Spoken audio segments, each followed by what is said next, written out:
Hello and welcome to Model Kit Stuff, and welcome to the first part in our build celebrating the coming to the throne of King Charles III.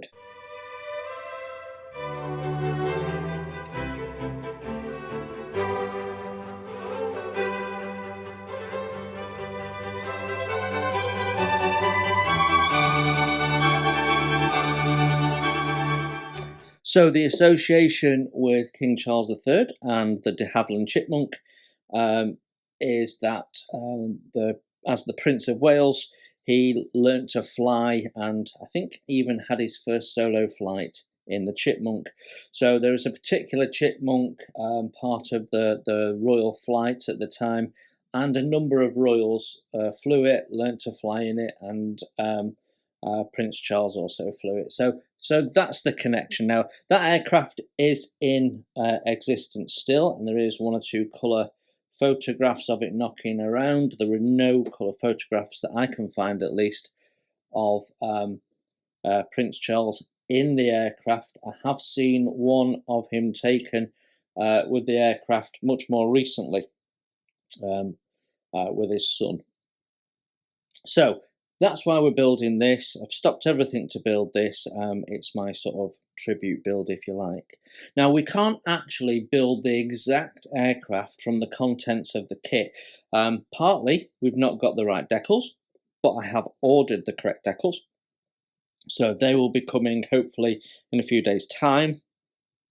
And also we'll need to do a small modification just here on the front of the canopy, where there's an additional mounting and lamp added to the front there. So looking forward to scratch building a small item on there, and I think I have some red sprue left over from my ATAT Walker, so should be able to do a nice clear red plastic lamp on top as well. So that's the plan. I have just washed the parts and they should be dry. We'll have a look at those in a minute. Let's just have a quick look at the Airfix kit itself then. So it's 1:48 scale, and actually it comes with 4 paint schemes, which is really good. You'd expect probably 2, maybe even 3, but we've got 4 here, and we've got quite a nice variety when you look at that. It tells you here that they are ranging from England 2022, 2009, 1968 and 1949. So it's a huge career this aircraft has had. There's a little bit of history there, and then we have our list of paints, which to a certain degree we can largely ignore because our aircraft is going to be red all over, and I'll show you a picture of that in a moment. It's a skill level 2. It comes with 2 flying hours, and it has 84 parts included in the box. So not an overly complex build, I don't think. So why it's a skill level 2, I'm guessing it's got some fiddly parts in there, I'm not sure. Okay, so that's the box. Let's have a quick jog through the instructions. So it's the usual Airfix layout with a stapled coloured A4 build manual, and we're going to start, it would seem, in the cockpit, and we're at the fuselage, we're step 8. Looks like we've got all sorts of options, so this is perhaps why it's step 2. There's a little bit of work needed to do some drilling and cut bits out. Looks like we've got a nice detailed engine compartment, which probably means we've got an engine in here. I can see a fuel tank going on. Yeah, then we're building up the engine, so that's nice. Probably means that we can have those open, I would guess. Wings and tails, all fairly straightforward. It's a slightly unusual way of doing that. We've got a full bottom half wing, and then the top halves go in separately. So There's no wing spars, which we usually see on modern Airfix kits. What we've got is the sort of the biscuit fitting, but for the top half only. So that'll be interesting to see. Flaps look like they are fixed, although I know there is aftermarket flaps available by the likes of Edward, but I won't be bothering with that. Fixed undercarriage, 3-part propeller. Yeah, we can have our engine open, which is a nice touch. That'll look good. A total of 54 parts with a canopy that can be modelled open or closed, and it includes a build jig, which is a nice touch also. When it gets to the paint instructions, then they are including the decals and the stencils on each page. Now, I expect some of the common stencils we will still be using, but we will see when I've completed my research and we get the decals that I've ordered. Let's have a look. So we've got 3 sprue of plastic parts. We have this one that largely contains the wings, but I think also has, I'm guessing that's the hinges for the engine compartment doors, not sure, and some form of bulkhead. What we can see is that the detail is really nice. Texturing is really lovely on the surfaces. So really nice piece of moulding actually.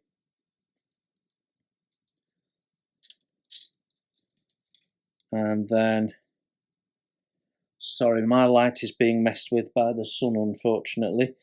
Then we've got a much busier sprue, which has got really all of our smaller parts on there. We can see that jig for building the canopy. What I can see is a whopping great load of zinc just there in the floor pan.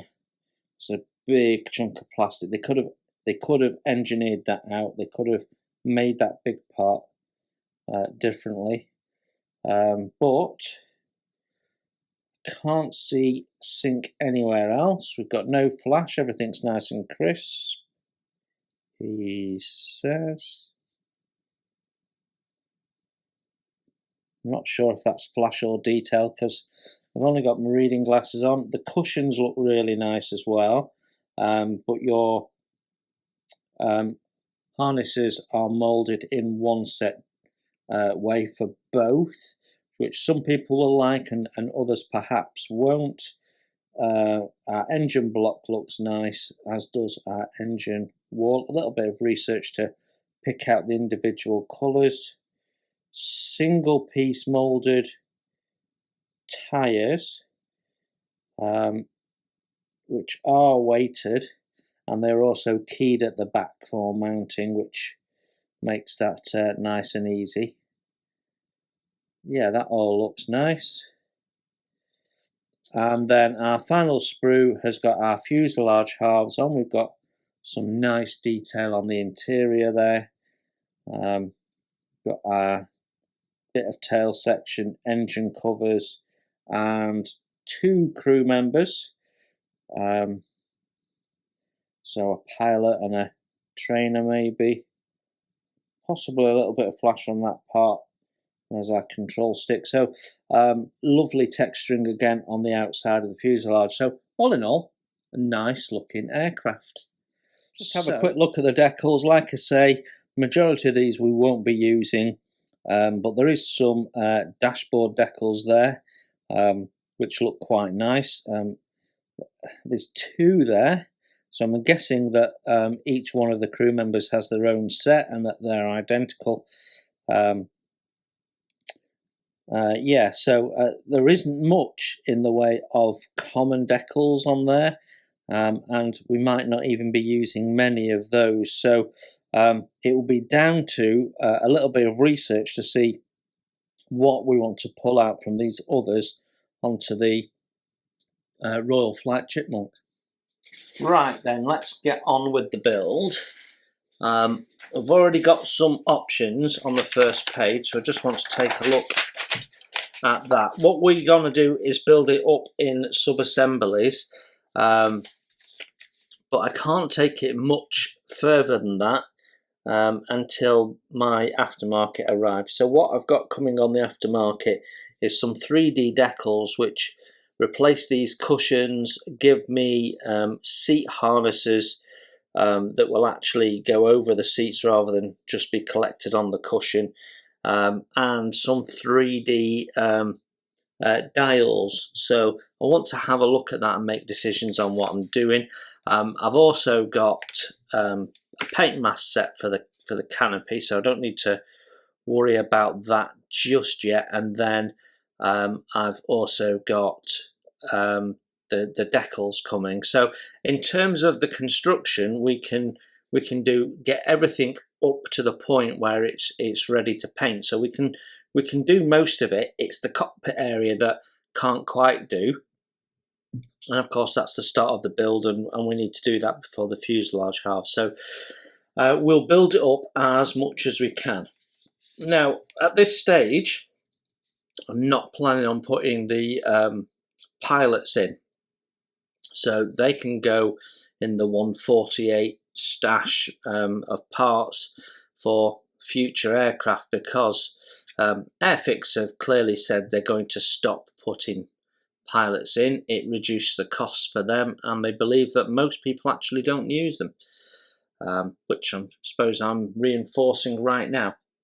However, we can get going on some of this. Now here there's quite a lot of stuff, and it's saying look at step 37 and step 45. So let's just go to step 37 and see what it is that we need to do. Right, step 37. Okay, so we've got some optional part here. So I need to understand if they're on the Royal flight. Time to have a look at our picture then.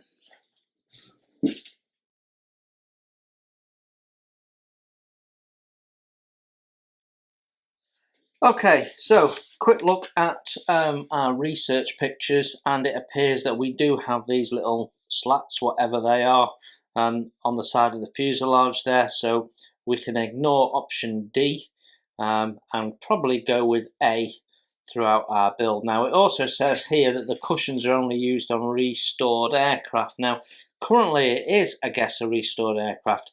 I can't imagine the King sitting on anything without a cushion. So I'm going to put the cushions in, rightly or wrongly. Okay, so step 1 is focused on these two parts here, which we can clean up and glue together. There's only a couple of nubs to clean up really. It's a nice bit of moulding with no seams on it really, so nice and easy. Right then, step 1 brings these two parts together, and I notice we've got a big ejector pin mark, but I think there is dials going down there which will cover that, so I don't think it'll be seen. So the fit of this part is really nice. Just going to put that in.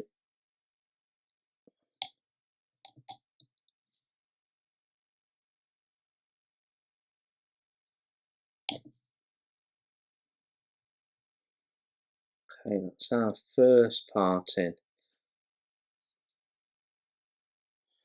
Step 2 is simply cleaning up this part. There is nothing to glue, so interesting that was a 2-part piece, and this one, although it has less detail, is a single part, but that is our 2 seats done essentially. So that's step 3. Step 2 was putting the cushion on, which we're skipping for now. So step 4 takes us to the floor pan, and I need to have a look at this because the inside of the cockpit of this will be a lot more visible than is often the case. So I don't know whether that's covered or I don't think it is. I think that goes in there like so. and then I think that goes in there like that.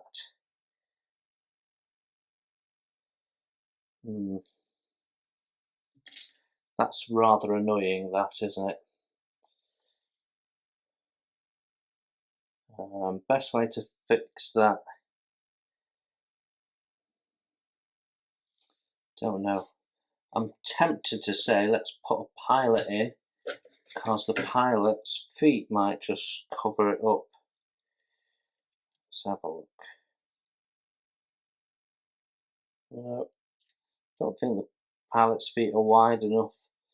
I need to have a think about it, but for now we'll clear the part up, and then I'll have a think, but I don't like it as it is. I think we'll put some Mr. Surfacer in and see what that does for us. So I've got some Mr. Surfacer 500, and I'm just going to flood some of that in.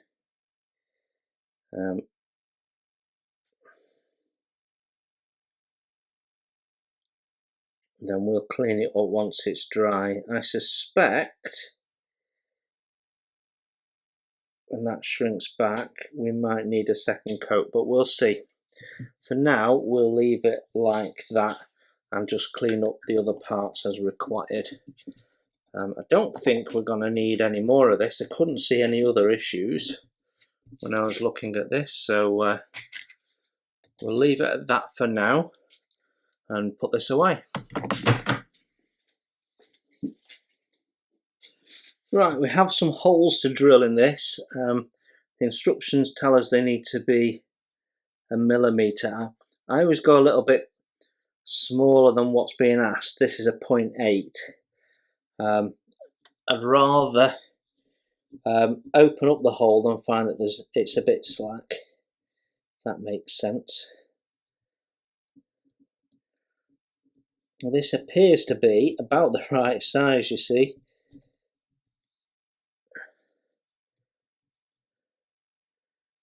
To the indentation that was made for the location. Let's draw the other two. This appears to be for locating a compass. I'll have some more drilling to do in a minute, so I'll keep this close to hand. Right, okay, so the next step, step 5, is removing these compasses. So we'll just remove one to start with and test fit.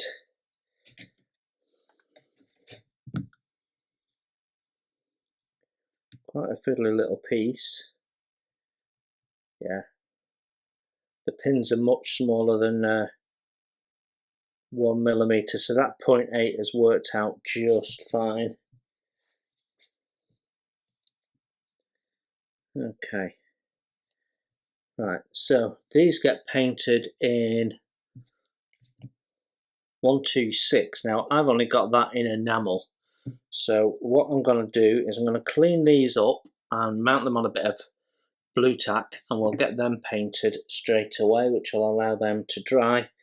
Obviously we don't need to worry about priming them because it's enamel. Right, let's get these painted up. I've got to say my enamel's not in the best of order. It's just a thick sludge at the bottom, but you can see how that is coming to life really nicely with just one drop of Humbrol enamel thinners, and suddenly we've got a beautiful consistency of paint. So that's really nice. So don't be chucking out your thick, sludgy, worn out old enamel paints. They will do just what you need when you need them to. So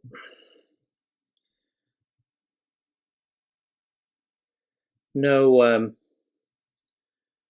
primer necessary.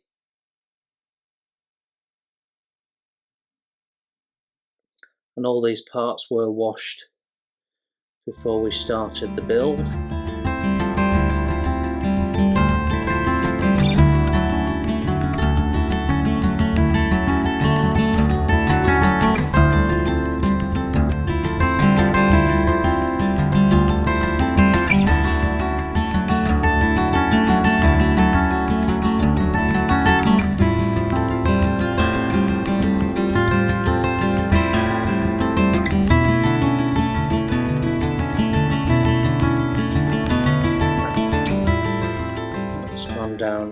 really well.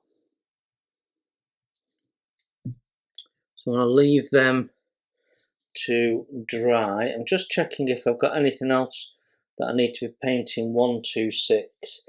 And to be honest, the only thing is the cushions, which I'm not confirmed whether I'm using them or not yet. So I think what I'm going to do, as I've got paint, is I'm going to paint them up anyway. And if I do decide to use them, then that's brilliant. They're already painted. And if I decide that I'm not, haven't really lost anything, have I? So I'll just paint them on the sprue.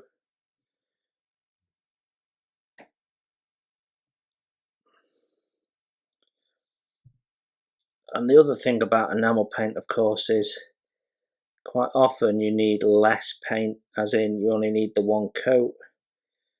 The coverage is much better.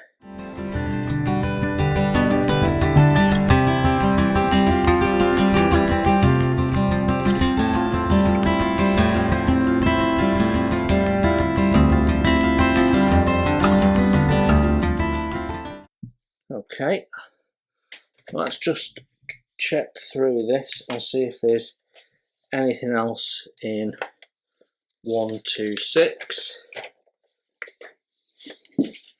The only other requirement for this paint is for the seat harnesses on the pilots, so not sure that we're going to be doing that at this stage. So let me just check that I'm happy we've got the right coverage on there. Yeah, they're not going to need a second coat, so I'm happy to clean up on that basis.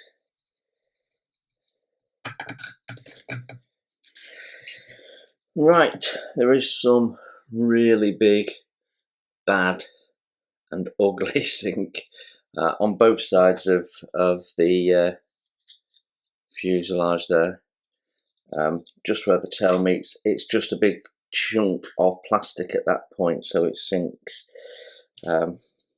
Why they don't look at engineering out sink, I don't know, but they don't appear to. So I'm just filling it with a little bit of putty, and that should deal with it quite nicely, I think.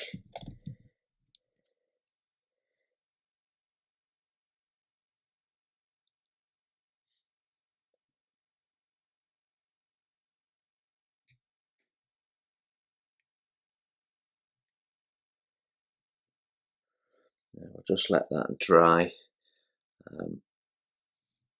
Make sure we've got more than we need is always the trick.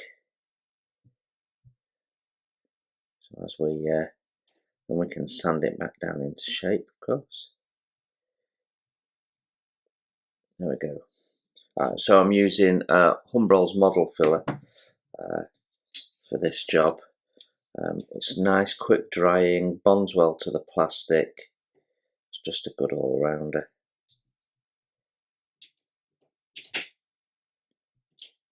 And it's inexpensive.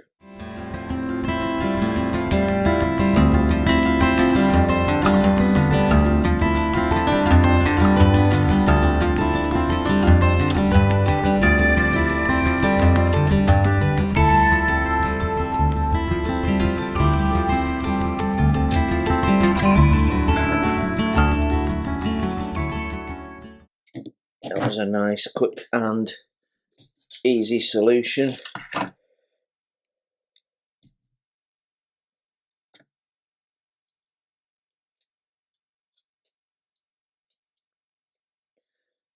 Right.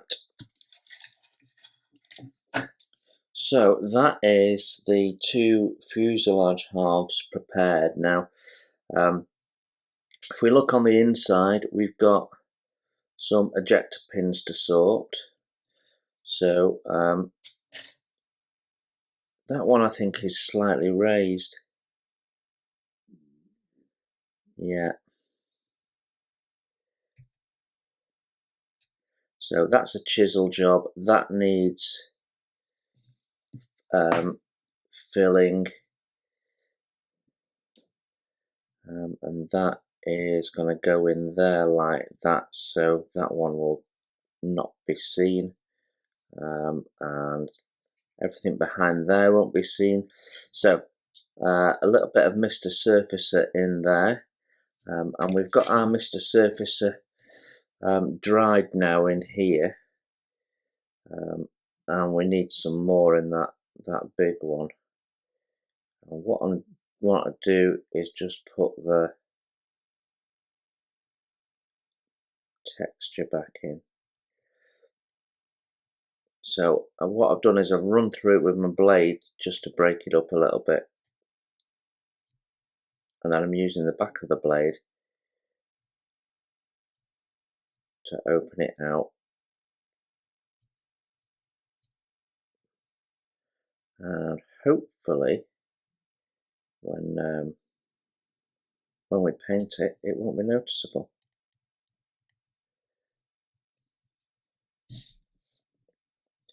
I just want to take the excess material away from this side wall. What we don't want to do is lose definition.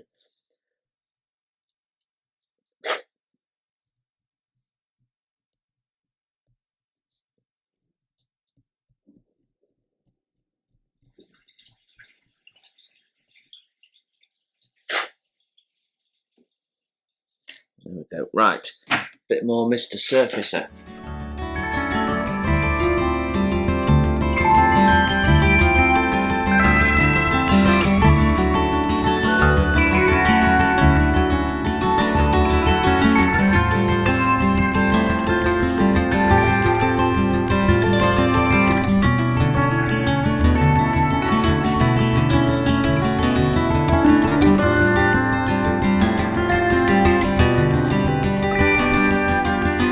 Gone round and put Mr. Surfacer in everywhere I can find sink, and there is a bit in places.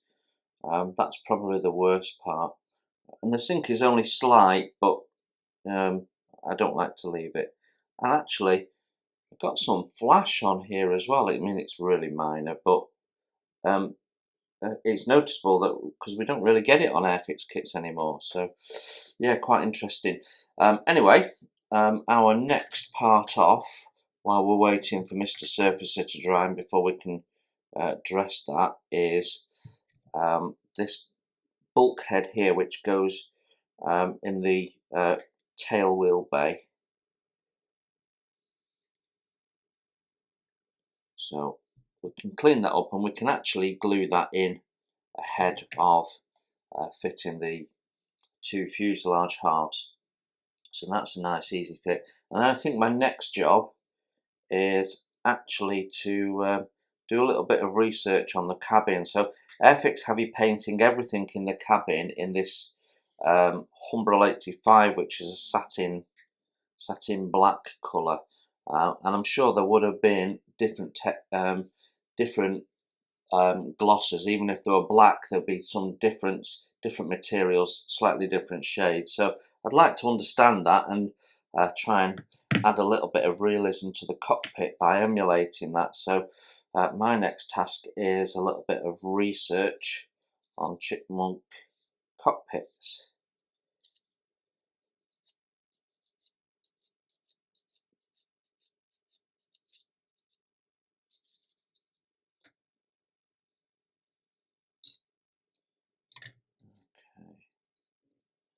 Okay, that then fits.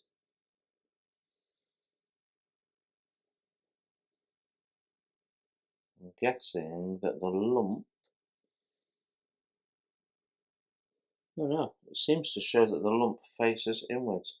I thought that was a feature, but not the case. So that goes in there like that. Let's glue that in, and then that's another job done.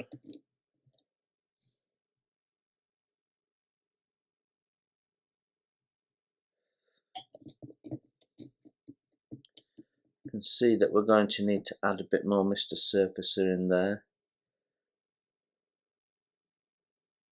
Should be right on. I found some very small indentations on this surface, so I just wanted to remove those. But that's our tail wheel parting. And other than the cockpit tub, that's everything that goes in there. There's a couple of small parts. You can see we put the cockpit tub in, and then we've got some small parts that just fit in there, whatever they may be. Right, so we can have a look at the engine bay, and we've got some different colours being called out there.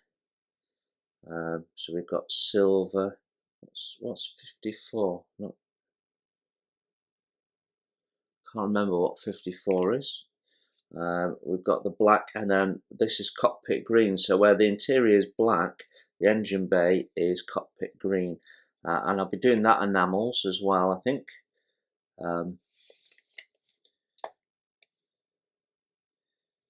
Yeah, okay.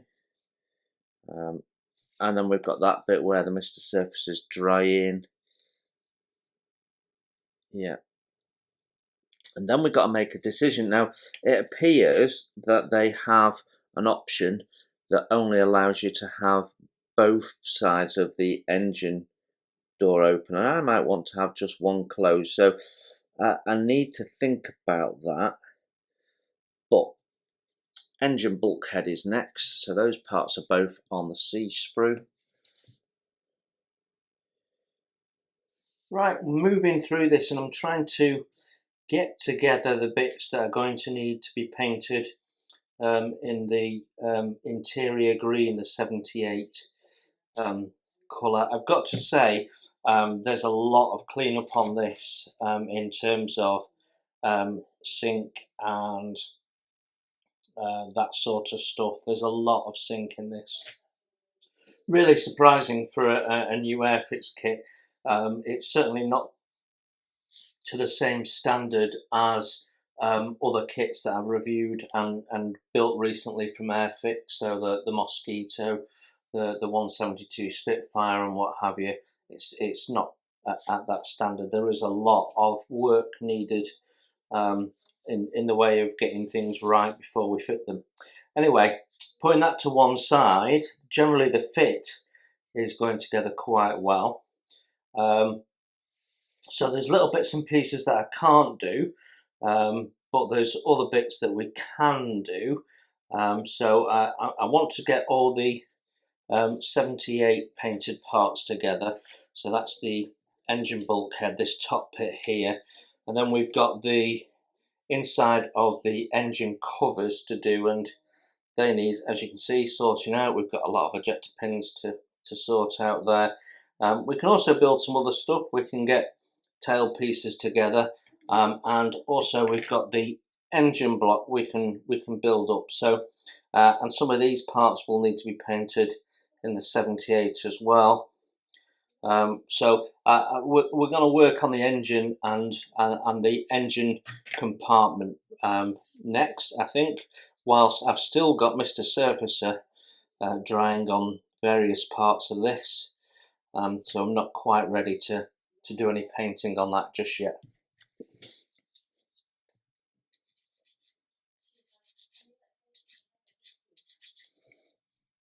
I've decided that what we're going to do is leave the engine's cowls open, both of them, so we can have a look in, which means that these parts here glue in like so.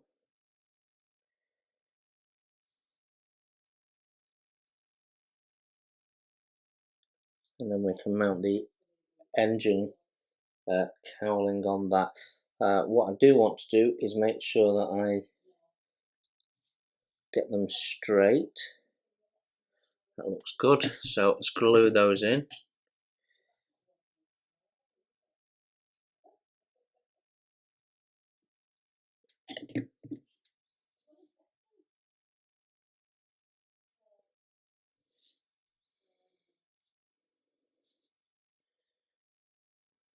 Okay, so that is our hinges in place. We've sanded out all of that.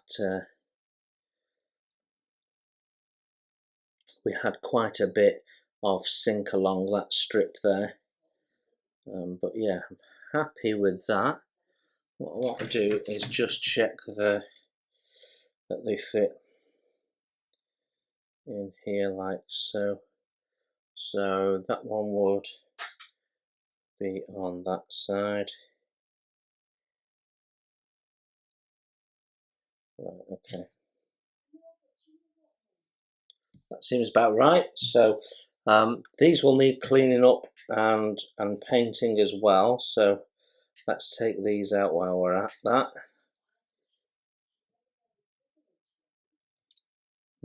Okay, interesting.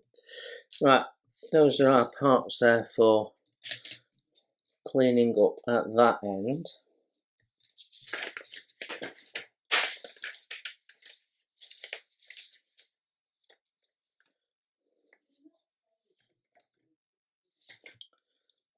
Then we've got this top piece. Inside of that will be green as well. And again, we'll need some work to sort out. And then we've got the front engine piece.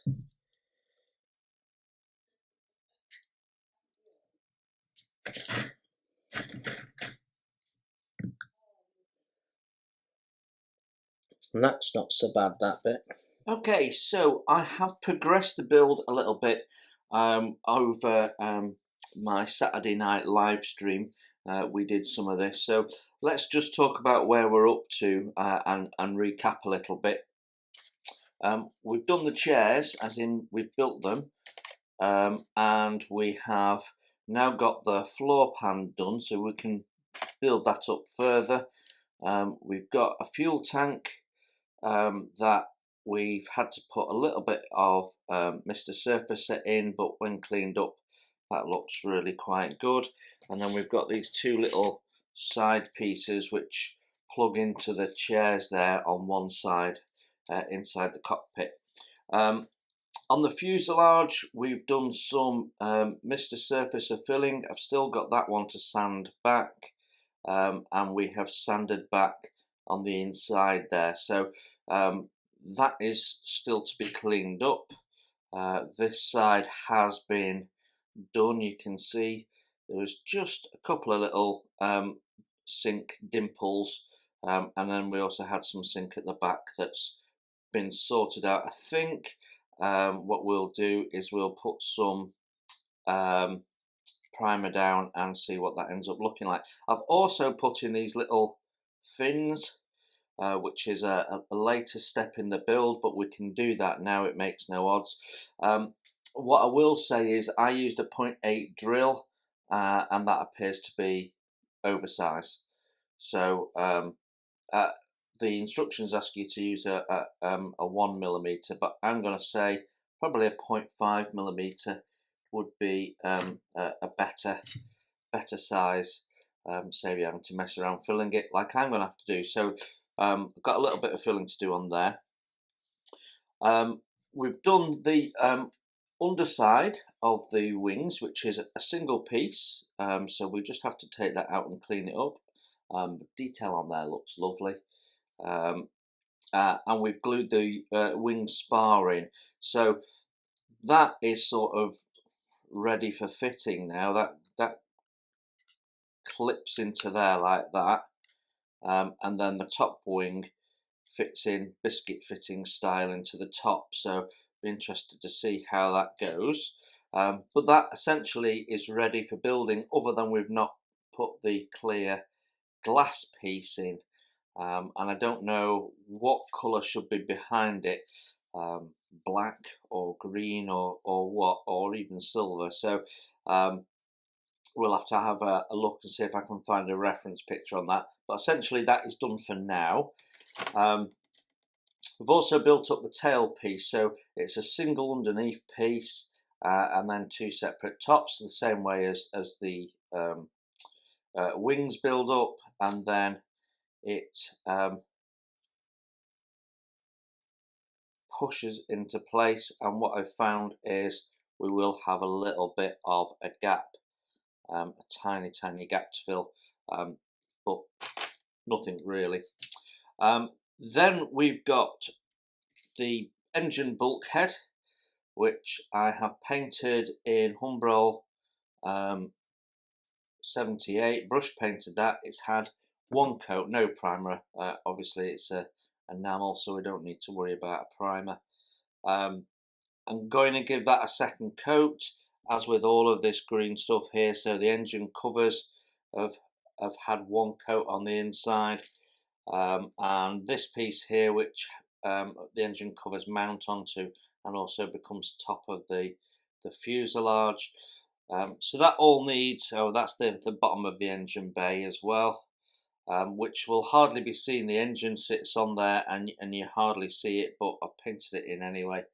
And then we've got these little supports which are also green, and they go onto the side of the engine. Now the engine block is actually really nicely detailed piece of kit, so I'll just take the blue tack off. You essentially start with, get that blue tack off. You essentially start with two block halves, and one's got our cylinders on there, and then this goes on top, and it makes, I've lined it up, there we go, and then because it's hollow, it looks really quite authentic when the two halves go together. Now that's been painted in 126, which is what the instructions call for. I've only got it in enamel, so we will have to give it a varnish. It's had just one coat because I wanted to put the two halves together and then look at probably sanding that. But the difficulty is you need to paint the black areas first, before you put the two halves together, otherwise you can't get in to paint it. So you've got that, and then we've got a rather nice little cover that goes over the top. We've got another piece that goes down over there, which adds some depth, and then you've got the exhaust, which will stick out like so. So it's all going to look very nice. Quite a little detailed bit of engine there, so, and when it's painted up, should look really quite good. And because this is the Queen's flight, it's not going to be filthy, so we'll just be putting a bit of a wash on for the sakes of defining the detail, and yeah, that should look all right then. So that is mostly where we're up to. I have gone round and put some Mr. Surfacer in some other bits, ready for when we get to them. So yeah, that's where we are. So right now, my next job is to do a little bit more painting on the engine block. So before we can get to a second coat of paint on this, I do need to get this engine block glued together, and I mustn't forget to install the spinner.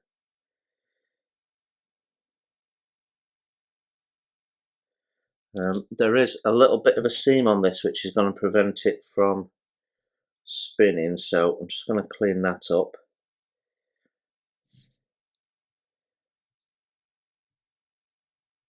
It's been designed so it can't move and can't drop in, which is really quite clever, but also quite simple at the same time, so that's good and handy.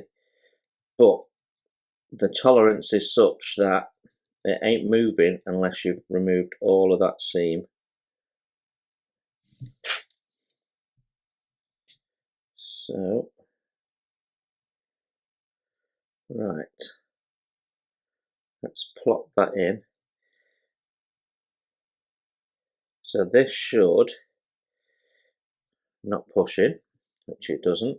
I think the propeller's going to go straight on there, and then that should turn, which it appears to do. So that's all good. That looks fantastic, actually.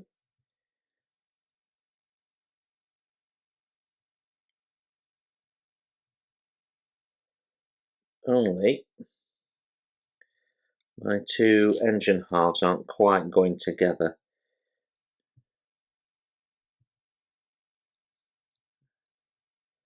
Right, they are closing up nicely without that in, so let me just check again, because it may be that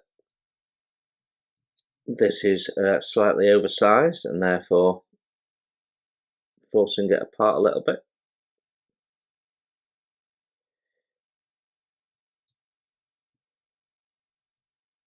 Ah, no, just hadn't fitted it right. There we go.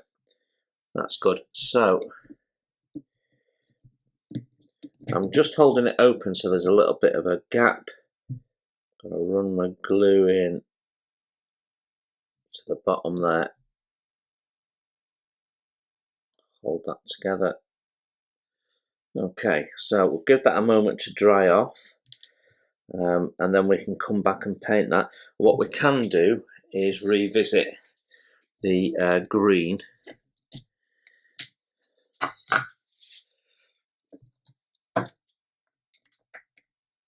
So it's quite an old paint, this. I'm reckoning about 20 years old, something like that, since I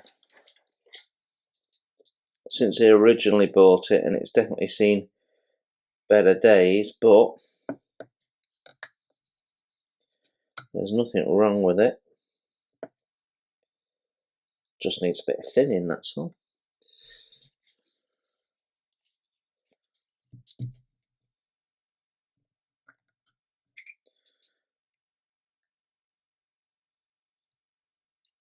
Come back to that and see if we can sort that lid out a bit. It's not going down so well.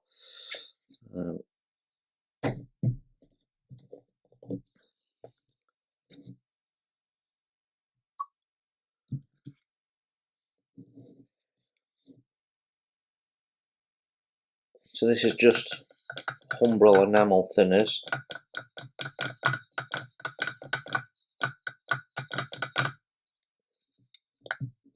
There you go, and that is nicely restored. So, yeah, 2 coats is all this is going to need.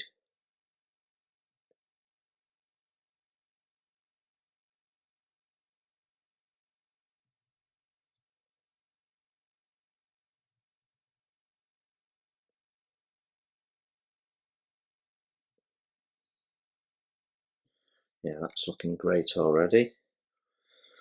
Now, unlike acrylic paints, I will have to just gently scrape away the paint that we've got on the gluing surfaces. You don't need to with enamels. With acrylics, if you're using a hot glue, it'll burn through it. But with enamels, you do need to, really. Right. When painting these engine covers, one thing that is important is that you get right into this little air intake.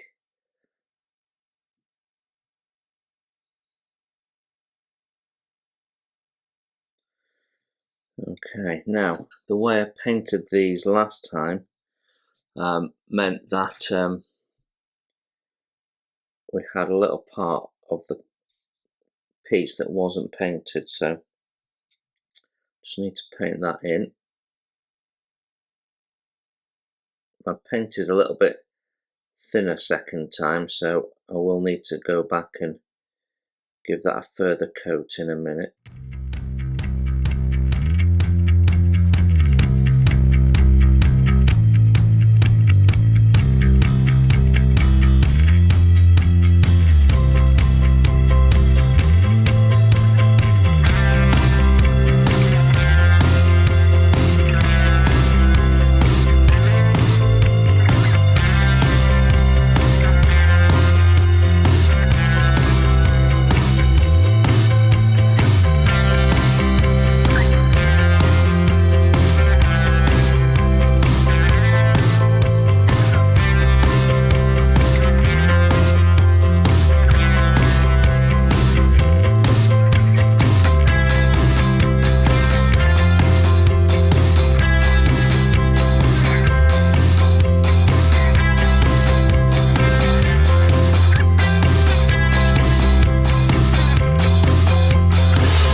tail wheel here has a spring on it, and there's a seam that runs all the way along, and I've just gone down with my seam scraping tool and reduced that down to the level of the top of the spring, but you can't get in to do the grooves in between which depict it as a spring. So I'm just going in with a razor saw, and in each groove just dragging it through, and that will take out that bit of seam and add a little bit of definition, and it'll look 110% better under paint than if we just left it like that.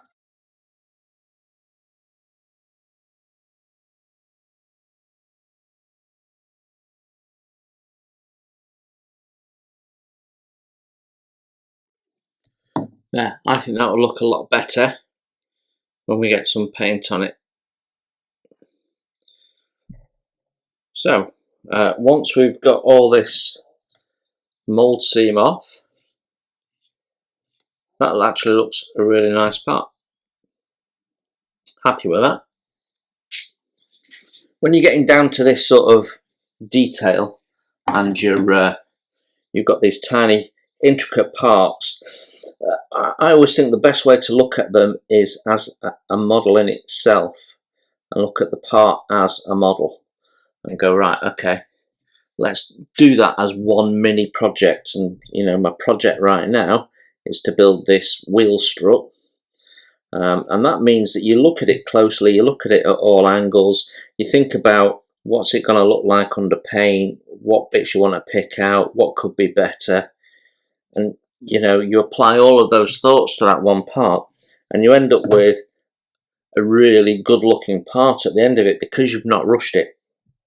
And if you do that with every part, you end up with a very, very well built model. And that's sort of how I've always approached it. There was quite a bit of sink in these parts, which is why we've got Mr. Surfacer all over it, and this was the worst of the two. So I've got quite a bit of sanding to do.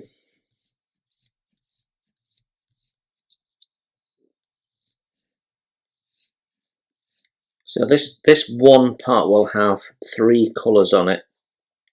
So the body of it is the same colour as the fuselage, so in this case it'll be red, and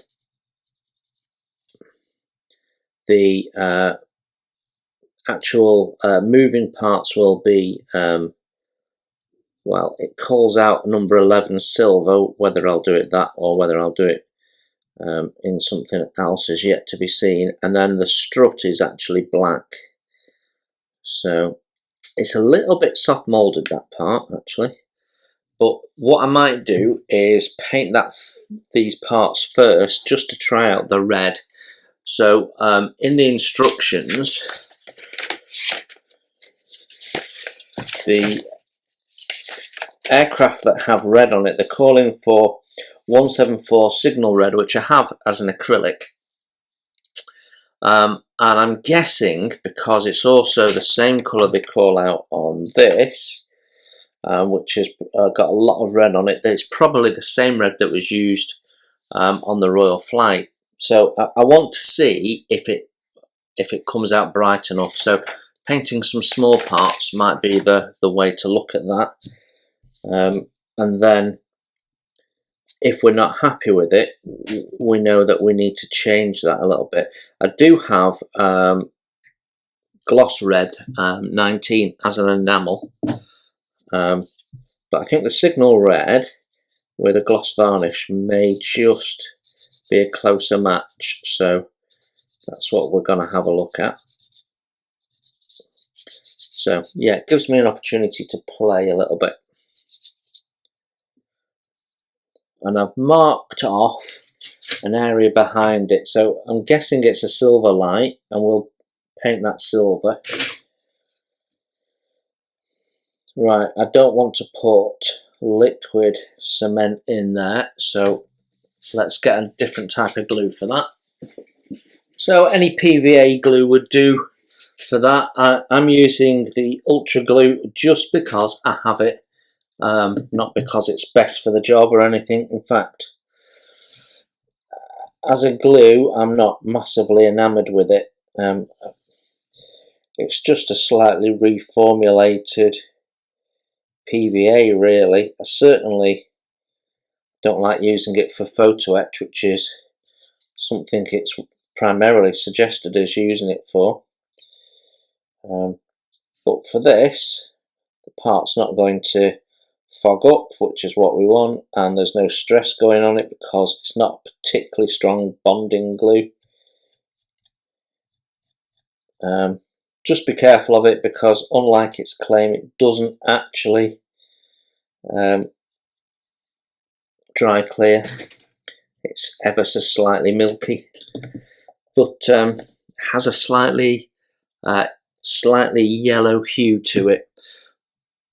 But for this job, it'll be sufficient. There we go. That's that in place now. So that's another item ticked off the list. And so that gets us to our propeller. So we've got a 3-part propeller. It's all black. So let's get it painted. Does it have yellow tips?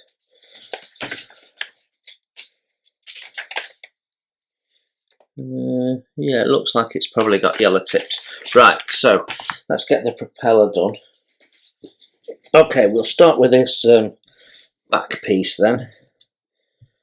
I can see there's a little bit of flash in there, just a tiny amount, so I'm just going to run a knife blade around that and scrape that out.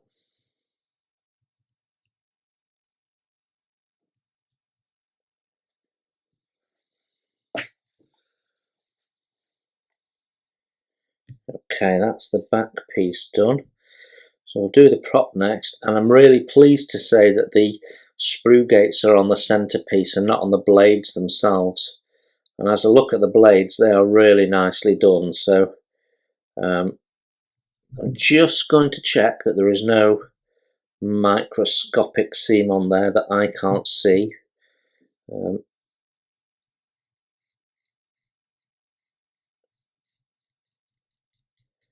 Yeah, there is a little bit. Generally there always is, isn't there? So it's always worth a quick brush over. Okay, that is our propeller done. Happy with that, looks fine.